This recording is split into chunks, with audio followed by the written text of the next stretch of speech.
Bem-vindo, Semenzato, bem-vindo ao Projeto Cenários. É um prazer tê-lo aqui conosco. Começo com uma pergunta básica. Como é que você conseguiu apostar no setor de franquias e crescer do jeito que você cresceu, com tanta gente tendo problema no setor de franquias? Aliás, você é conhecido pelo rei das franquias. Ô, Sônia, primeiro, obrigado pelo papo aqui. Espero que a gente consiga levar uma mensagem bem bacana aí para os web espectadores, tá? Primeira coisa, o setor de franchising, ele é um negócio, um setor muito maduro no mundo todo, tá? Quando a gente fala Estados Unidos, Europa, eu diria que é um setor, assim, extremamente maduro, tá? O Brasil desenvolveu muito nos últimos 25, 30 anos, né? O tempo que eu estou no franchising é praticamente o tempo que o franchise cresceu e se consolidou aqui no Brasil. Ele passa por um processo de consolidação. Você tem empresas já com 30 anos no franchise brasileiro.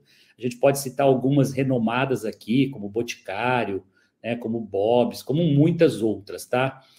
Algumas que já abriram capital e etc. Agora, como todo setor, você tem os bons operadores e você tem os maus operadores. E aqui nós precisamos fazer uma separação, né? Os franqueadores que trabalham de forma, eu diria, com governança, que trabalham com ética, com responsabilidade social, eles praticam extremamente a lei do franchising, eles dão um bom suporte aos franqueados e eles dão atenção, eles vendem efetivamente um know-how. E aqui, o que separa os bons franqueadores dos maus franqueadores? Aquele que eventualmente tem um negócio que não está testado ainda, ele ainda está numa fase experimental e ele tenta licenciar franquias para o mercado. Franquia pressupõe cópia fiel daquilo que deu certo. Se você está franqueando algo que não está testado, você está replicando algo que pode dar errado. Então, você não está diminuindo o risco, você não está vendendo... Franquear projetos que não estão amadurecidos ainda, né? É isso, Como em tese é isso. diferenciar isso? Você controla, acho que 14 marcas, me corrige se eu estiver errado. E você tem mais de 5 mil franqueados. Sim. É uma loucura isso. Sim. Primeira coisa, tá?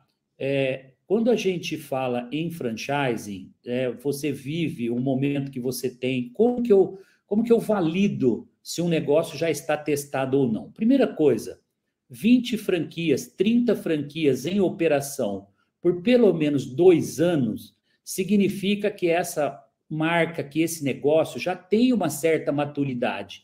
Os erros que poderiam acontecer já aconteceram nesses 2 primeiros anos com 20, 30 franqueados. Então, como que a SMZTO busca negócios hoje? Só compro e só invisto em redes de franqueadoras que estão maduras, que possuem mais de 2 anos no setor de franchising, que tem mais de 20 ou 30 operações e todas elas com nível de satisfação pelo menos 8, 8,5, que é quando você liga para os franqueados, Sônia, e pergunta o seguinte: você compraria essa marca hoje de novo? Você está feliz nesses 2 anos que você está operando? Você tem lucro? O seu retorno de investimento está dentro do projetado, do que foi ofertado para você? Então, tem 3 ou 4 perguntas que, se o consumidor, o investidor, o empreendedor, fizer uma consulta na rede de franqueados, em 10 ligações, 20, ele vai conseguir fazer um raio-x completo se aquele negócio está pronto ou não para ele adquirir, para ele investir. Essas são as minhas recomendações. E o valor do investimento? Você tem um valor básico na hora que você entra no negócio? Você não entra como controlador, né? Não, eu tenho controle em algumas empresas, eu entro como um sócio minoritário que a gente chama relevante, que é aquele que tem alguns vetos importantes, por exemplo, em decisões muito estratégicas, eu tenho veto, né, numa tomada de decisão de dívida, eu tenho vetos em alguns pontos, por exemplo, com relação à governança. Normalmente, eu assumo a parte financeira, ou eu nomeio um CFO para a empresa. Então, eu trago alguns elementos que me faz não precisar controlar, ter a maioria das ações, mas eu consigo ter uma governança importante. Isso é a primeira coisa. A segunda coisa que eu analiso muito é a escala daquele negócio. Quanto esse negócio que eu estou avaliando, ele pode crescer nos próximos anos, que é onde eu tenho um know-how muito forte de crescimento. E terceiro é a geração de caixa. Quanto efetivamente o meu franqueado vai ganhar na última linha para gerar o retorno do investimento dele no prazo esperado, né? E quanto eu vou retornar o meu investimento também, em quanto tempo, né? Pensando sempre na geração de caixa num primeiro momento e num segundo momento, se eu posso eventualmente ter um evento de liquidez, se eu posso ter uma saída no futuro, uma venda para um terceiro ou até a abertura de capital, sendo certo que isso não é o mais importante. O investimento, se me exato, na área, conta um pouco franquia, do caso específico. A partir de R$50 mil, você tem micro franquias, né? Se você acessar o site da Associação Brasileira de Franchising, né, você, investidor, empreendedor, vai encontrar um portfólio grande de micro franquias. São investimentos abaixo de R$90 mil. A partir de R$90 mil de investimento, nós chamamos de franquias. Então, os investimentos do meu portfólio vão de R$90 mil, R$100 mil, até R$1 milhão, R$1,5 milhão, dependendo do projeto. Um restaurante, por exemplo, pode chegar a R$1,5 milhão, né? Outras franquias, em média, 700 mil, e outras franquias a partir de 300 mil. Então, nós temos negócios aqui em vários setores com forte crescimento, com muito desejo do mercado, mas que cabe no bolso de todo tipo de empreendedor, de quem quer investir mais e quem quer investir menos. Semenzato, o que te levou por esse caminho, e não por um caminho de eu vou fazer meu próprio negócio que eu vou controlar, tá? Uhum. Ser um negócio único e, a partir desse negócio, você multiplicar as suas unidades. Por que você entrou nessa diversificação gigante, né? É muito interessante, Sônia. Primeiro, eu entrei por necessidade, né? Eu sempre falo falo com muita, eu diria até altivez, com muita alegria isso, porque através de uma dificuldade que eu tive em 94, com o advento do Plano Real, eu literalmente quebrei naquele momento com as minhas lojas próprias e descobri que existia o mundo do franchising por necessidade. Você tinha? Oi? Que tipo de loja você tinha? Eu tinha 17 lojas próprias, escolas de computação, cursos profissionalizantes, que foi a minha primeira empresa, a Microlins, que eu criei em 91. 94 vem o Plano Real, eu quebro. E aí, 95, eu conheço o mundo do franchising. Simplesmente, de lá para cá, nunca mais, devo completar breve 30 anos atuando no setor, nunca mais eu quis sair do mundo do franchising. Por quê? Né? Qual a beleza, Sônia, desse setor? Você não controlar, e sim você escolher, enfim, é muito mais rico, não é? Sônia, tem duas coisas assim. Quando você opta por fazer uma rede de filiais próprias, você tem muito capital intensivo, você tem que botar muito capital, e você tem que criar um back-office muito importante, que é um centro de apoio para controlar filiais pelo Brasil todo. Vamos lembrar que o Brasil é um país continental, ele tem distâncias entre estados que poderíamos quase chamar de vários países dentro de um país só, pelas distâncias, tá? Na medida que você precisa controlar uma loja, hipoteticamente em Belém, outra em Manaus, outra loja em Teresina, o custo de você auditar, de você verificar processos de qualidade, de você controlar seu estoque, caixa, te exige colocar um gerente importante, te exige ter um time muito competente, e os custos vão lá para cima para você manter um time visitando e auditando essas lojas.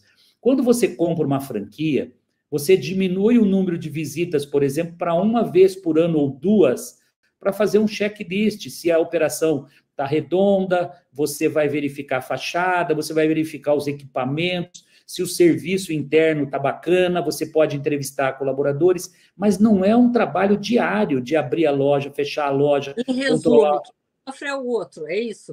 Não é, eu traduzo isso que os dois são beneficiados. O franqueado opera a loja e fica com a maior parte da lucratividade. Eventualmente aqui, ele fica, em média, com 20% a 25%. Ele põe 25 mil no bolso líquido por mês. Tá? Ele me paga entre 5% e 8% de royalties. Então, eu fico com, hipoteticamente, 7 mil, 8 mil bruto da receita dele e ele fica com 25 mil de lucro líquido. Então, essa conta, ela fecha, ela é muito equilibrada. Tanto é verdade que eu tenho grupos de franqueados aqui, Sônia, que tem 20 unidades, 30 unidades. Eles operam e são multifranqueados, operam vários setores diferentes, uma coisa bem bacana. Semenzato, você, né, nessa linha, né, teve algum momento nesses 30 anos trabalhando com franquias que você pensou em voltar a investir num negócio único com você na frente, com seu capital? Enfim, poderia abrir ou não o capital da empresa na bolsa, mas uma coisa controlada por você. Você pensou? Teve algum momento que isso balançou? Sinceramente, não. Como eu te falei, a minha paixão pelo modelo, eu acho que isso tem um pouco a ver, Sônia, com o meu perfil também. É isso Esse que eu estou. perfil é o perfil de uma pessoa muito agregadora, uma pessoa que gosta de fazer negócios com muitos sócios. Eu tenho aproximadamente 50 sócios hoje, Sônia. Então, isso é uma coisa assim extremamente saudável. Eu me relaciono muito bem, eu respeito muito meus sócios e eu sou respeitado por eles. O meu nível de briga judicial é zero com sociedades. O que vale dizer que eu sou um bom sócio, eu sou o sócio que a empresa realmente precisa, procura. Então, além de eu levar um capital importante para ajudar no crescimento, eu levo muita experiência, muito know-how, né? E levo essa, eu vou chamar aqui de afável, eu vou chamar de uma relação gostosa, prazerosa. Para mim, exercitar isso, trabalhar, é uma alegria, entendeu? Então, eu faço as reuniões pesadas ficarem leves. As pessoas trazem problemas para mim, que para eles às vezes são insolúveis, em 2 minutos eu falo, faz isso aqui, faz aquilo outro, porque eu olho para o meu retrovisor e vejo que eu já passei por todas as fases que um sócio novo não vivenciou, mudança na economia, mudança tributária, uma série de, eu diria, dificuldades que eu consigo, em minutos, resolver os problemas dele via conselho, numa reunião de sócios. Como é que o grupo ficou com a pandemia? Foi um período duro, foi um período difícil, nós tivemos... a gente estava muito capitalizado, Sônia, eu tinha acabado de fazer um negócio, a venda de uma participação de uma empresa em dezembro de 19. Quando foi março de 20, acontece a pandemia, as empresas fecham e tudo aquilo que a gente viveu, aquela tormenta. E eu estava muito capitalizado, então eu tive, direto ali da Fazenda Boa Vista, onde eu fiquei, né, ali vivendo esse momento recluso, eu pude dar muita esperança, muita expectativa, eu pude traçar planos junto com os meus franqueados, e eu queria dizer a você que a gente, durante a pandemia, foi o período que a gente mais cresceu na história dos últimos 5 a 7 anos da companhia. A gente continuou, nós estávamos muito focados no setor da saúde, e isso ajudou muito, porque as lojas do setor da saúde não pararam, elas eram essenciais, e a gente continuou realmente, mas as menores, os restaurantes sofreram muito, a área de educação sofreu muito, e eu diria a você que agora a gente está saindo dessa fase pós-pandemia para esses pequenos negócios, né, que sofreram diretamente, né? Aqui falando de turismo, educação, restaurantes que sofreram muito, né? Semenzato, o que você diria para o nosso internauta que está nos escutando? Ele que quer investir num novo negócio, que quer crescer, você sugere ele ter uma franquia? Você sugere ter o próprio negócio? Qual o caminho que receita você daria para ele? Assim, Sônia, depois de 30 anos empreendendo no Brasil, eu posso afirmar categoricamente, eu posso assinar embaixo, eu diria até como avalista, de que ao comprar uma franquia hoje, você mitiga mais de 50% do risco de você quebrar o negócio. Então, vamos fazer um exemplo prático e rápido, tá? Eu quero montar uma padaria que seja, e não vou comprar uma franquia. Eu vou investir R$ 500 mil numa padaria.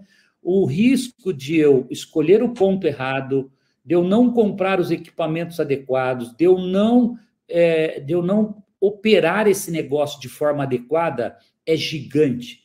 O risco é de eu fechar esse negócio no primeiro ano, isso diz as estatísticas, tá? É enorme o número de fechamento.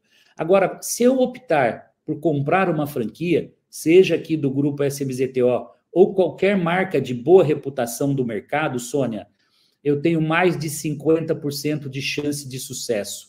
Eu mitigo o risco de perder o meu investimento. E quando se trata de grupo SMZTO, eu tenho dado uma garantia, Sônia, de 75%. Por que, Semenzato, essa diferença do setor de franchise, você fala 50% e grupo SMZTO 75%?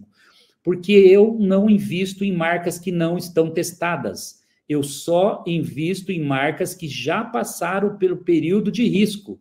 Então, eu estou dando 75% de garantia para o meu franqueado que ele vai dar certo. E o mais importante de tudo isso, por que você já não dá 100 logo, Semenzato? Se o negócio já deu certo, porque ele precisa de 25% de comprometimento, ele precisa abrir a loja, ele precisa cuidar da loja, né, com carinho, ele precisa cuidar dos clientes. A beleza do franchise está aí. Eu sou dono da marca, eu sou dono do know-how e eu ensino o meu franqueado a operar e ele fica no balcão, ele cuida com um time coeso, com muita qualidade do consumidor, seja serviço, seja um produto que ele venda. Semenzato, em termos de Brasil, tá? O que poderia ser facilitado nesse setor de franquias, em termos de imposto, enfim, a estrutura do negócio de franquias, e o que já existe de bom?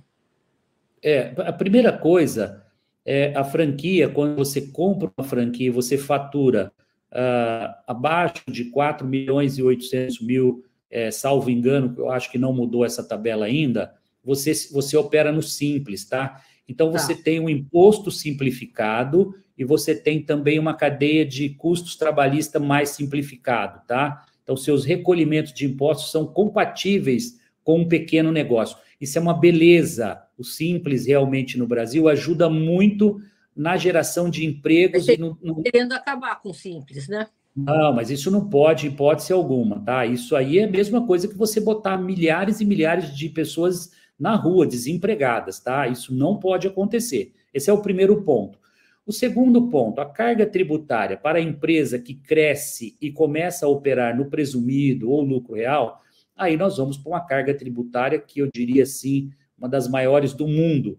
E aqui se enquadram, né, empresários já médios e grandes, e que aí isso atrapalha demais a geração de emprego, atrapalha o crescimento e o desenvolvimento. E, por último, esses 2 últimos anos em especial, a gente está sofrendo muito com o aumento da taxa de juros, né? Essa inflação galopante e a taxa de juros muito alta está impedindo que o brasileiro, que o empreendedor invista mais, que ele monte novos negócios e, com isso, gere mais empregos. Nos últimos meses, último semestre? Nós tivemos uma pequena queda, né, agora no trimestre anterior, e isso começa a trazer algum alívio para o empreendedor, tá? Você vê que as taxas começaram a melhorar. Interesse de investidores pelo franchise por causa da taxa de juros? Sem dúvida, nós caímos, Sônia, nós tínhamos a gente cresceu ano passado 30%, tá? Retrasado, em torno de 30%. Esse ano, nós devemos crescer no máximo 15%, 17%. Nós estamos caindo a metade do nosso crescimento em 2023 pelos juros que está alto, pela inflação, E quando você tem um juros alto, você tem uma aplicação que paga 12%, 13%, 14% ao ano, e o empreendedor, ao invés de tomar risco e empreender e gerar emprego, ele prefere deixar o dinheiro dele aplicado e viver de aplicação. Então, isso é ruim para o país. Você diminui a taxa de investimento. A intenção era promover um desaquecimento para controlar a inflação, pelo que eu Exato. entendi. Agora, eu não sei como é que isso aqui vai ser daqui para frente, porque esse é um problema não só do Brasil, como do mundo inteiro, né? Exato. Como a inflação sem desaquecer demais a economia. Exato. Você hoje pensa em comprar franquias em outros países vizinhos? Enfim, mais longe? Como é que funciona isso? Sônia, eu estou muito focado no Brasil. Eu diria a você que a minha meta em 5 anos é chegar a 10 mil franquias, tá? Eu quero comprar mais umas 7, 8 empresas, tá? Nos próximos 3, 4 anos. O que equivale a dizer que a gente vai chegar em 10 mil franquias em 5, 6 anos. E quando eu olho para esse potencial de crescimento dentro do Brasil, e quando você aprende a trabalhar com as dificuldades, com essa, eu diria, com essa gangorra que a gente vive no país, a cada momento você está numa situação, e também olhando a macroeconomia mundial, como você falou bem, eu diria que eu continuo acreditando que o Brasil é o melhor celeiro de oportunidades para a gente ainda investir, tá? Com toda a dificuldade que eu vejo aqui, eu ainda sinto muitas oportunidades por aqui. Eu não tenho um olhar gigante para a internacionalização, não, tá? De verdade, eu continuo achando que dá para a gente continuar fazendo bons negócios, né, aqui no Brasil. Semenzato, qual foi o último negócio que você fechou?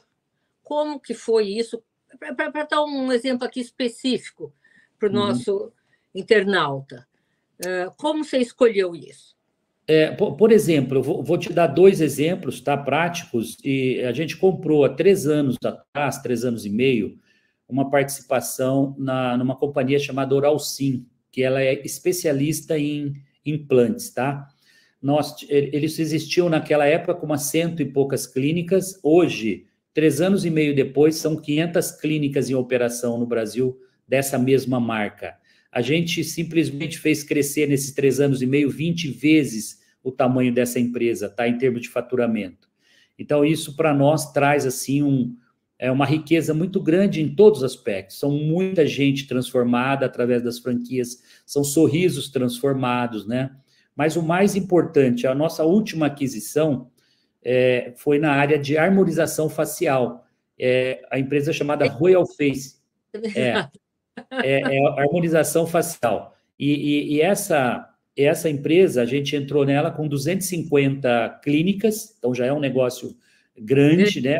Está no Brasil todo, e a nossa meta é fazer essa empresa chegar a 500 a 700 clínicas nos próximos 3, 4 anos. Então, a gente tem vamos dizer, uma meta forte de crescimento, né? A gente cresce por mês em torno de 5 a 10 novas clínicas. Então, depois que a gente entrou nessa empresa, coisa de 3, 4 meses atrás para cá, a gente já tem crescido a uma taxa bem importante. E vamos lembrar que esse ano ainda tem sido um ano que a gente está crescendo menos do que deveria, né? Mas eu espero para o ano que vem voltar à rota de crescimento, onde a gente já conseguiu crescer aqui em torno de 800 a 1.000 franquias por ano, né? Mas esse ano está um pouco mais difícil. Me diz uma coisa, você estudou o setor de beleza antes de entrar no setor? Porque, pelo que eu sei, o setor de beleza não é afetado por nada, nem por pandemia, nem por queda de crédito. Eu lembro de uma pesquisa que eu li há alguns anos atrás, dizendo que a mulher deixa de comer, mas não deixa de comprar o seu kitzinho beleza. É verdade. O que você pode contar para a gente? Olha, primeiro que esse setor cresce 25% ao ano. Esse ano, o setor, em especial o setor de estética facial, harmonização facial, isso são números da indústria, tá? Estou falando aqui das 2 maiores indústrias do mundo, da Galderma e também da Allergan. São as 2 maiores fabricantes, né, de toxina botulínica e outros tratamentos faciais para as mulheres, em especial, mas também para os homens, né? Hoje os homens também estão buscando muito, né, se tornar mais jovem e etc. E esse crescimento de 25% é extremamente superior a qualquer outro tipo de crescimento de qualquer setor. A gente está falando num momento de crescimento, às vezes até negativo de alguns setores, né? O varejo, de um modo geral, tem sofrido muito. E esse é um setor que está realmente crescendo muito. Mas uma coisa que a gente tem feito aqui, Sônia, que faz toda a diferença, é investir em teses, né? Eu queria até te contar rapidamente uma coisa muito legal, voltada para ESG, para aqui envolvendo social. Próxima pergunta, ESG. Eu queria fechar até um pouco desse papo nosso com esse ponto, porque quando você compra uma franquia nossa, a gente tem uma preocupação muito grande. Peça rara, que é um brechó. Você não faz ideia, Sônia, são mais de 3 milhões de roupas e acessórios que a gente coloca segunda mão de volta no mercado.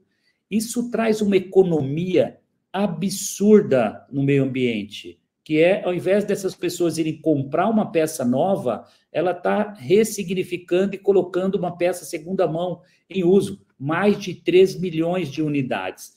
Quando a gente vai para Oakberry, a gente está fazendo uma transformação na vida dos ribeirinhos na Amazônia. E sabe como que eles são chamados? Como que o açaí é conhecido na Amazônia, Sônia? O guardião da Amazônia. Então, vejam bem, nós incentivamos as cooperativas, homologamos essas cooperativas e fazemos com que os ribeirinhos cuidem da floresta, porque dali eles ganham mais dinheiro do que se a floresta estivesse derrubada. Então, manter a floresta viva... O facial é menos, né? Olha, oi? O que você faz? A indústria de harmonização facial, né? Ela tem, óbvio, um débito com a sustentabilidade, né? Sim. PTO, outro, enfim. O que vocês pretendem mudar? O que a gente coloca em todas as marcas, Sônia, você pode perceber, e aqui concluindo para te responder essa última provocação sua, a HCC, por exemplo, gerou energia limpa esse ano, que é uma das nossas investidas aqui, para abastecer uma cidade de 200 mil habitantes. Foi o que foi gerado. Para você ter uma ideia, isso equivale, hoje, a gente evitar 25 mil, nós tiramos de CO2 25 mil toneladas por ano. E isso, a cada ano, cresce e dobra a produção. Então, veja, a gente faz uma compensação com os setores que a gente pode empreender, ao mesmo tempo, cuidando do meio ambiente, em compensação a outras marcas que elas ainda não possuem uma cadeia. Uma coisa eu posso te assegurar. Mas isso é a indústria... Você tem possibilidade de fazer isso, porque você tem negócios em todas as áreas, né? Isso. Agora, na área da beleza, eu não trouxe números aqui, mas eu posso te assegurar que a indústria hoje, que é mundial, está preocupada com isso e estão com muitos processos voltados para a proteção do meio ambiente na cadeia produtiva, tá? E aqui eu posso te dizer que desde incentivar as fazendas que utilizam, por exemplo, menos agrotóxicos, menos defensivos agrícolas, né? Ou seja, na cadeia de insumos, todas as indústrias estão preocupadas em poder realmente gerar esse impacto positivo no meio ambiente. E isso agrega valor, isso gera valor. As pessoas não vão comprar a franquia do Grupo SMZTO só porque ele é socialmente correto. Primeiro, porque o negócio é bom, porque dá lucro, mas se é socialmente correto, é um ponto positivo a mais que eu levo na hora dele tomar a decisão. E o consumidor é idem, Sônia. O consumidor hoje, ele está decidindo muito em razão, em prol de uma empresa que tem preocupação com o meio ambiente. Então, esse é um ponto bem relevante para a gente aqui. Em termos de diversidade? Total. Hoje, melhores práticas nós levamos. Vamos lembrar que a gente está no Brasil todo e nós temos uma diversidade enorme. Então, quando eu estou no Nordeste, predominantemente a geração de emprego é totalmente favorável para o nordestino e assim para outras regiões. Então, é muito forte esse aspecto, e até pela natureza do Brasil, né? A gente não precisa forçar isso, são processos muito automáticos dentro das nossas redes de franquias, tá? Olha, Semenzato, estamos aqui chegando ao fim do nosso programa, infelizmente. Queria te encher de perguntas, outras, mas espero vê-lo outras vezes aqui conosco. Muito obrigada pelo seu tempo. Obrigado você, Sônia. É sempre um prazer estar batendo esse papo com você. Você sempre faz provocações incríveis, faz a gente realmente levar uma mensagem bem bacana, inspiradora para os empreendedores, para os internautas, tá bom? Espero que a gente possa colher bons frutos desse papo hoje. Um abraço e até breve, Sônia. Namastê. Obrigada. Um beijo, tchau.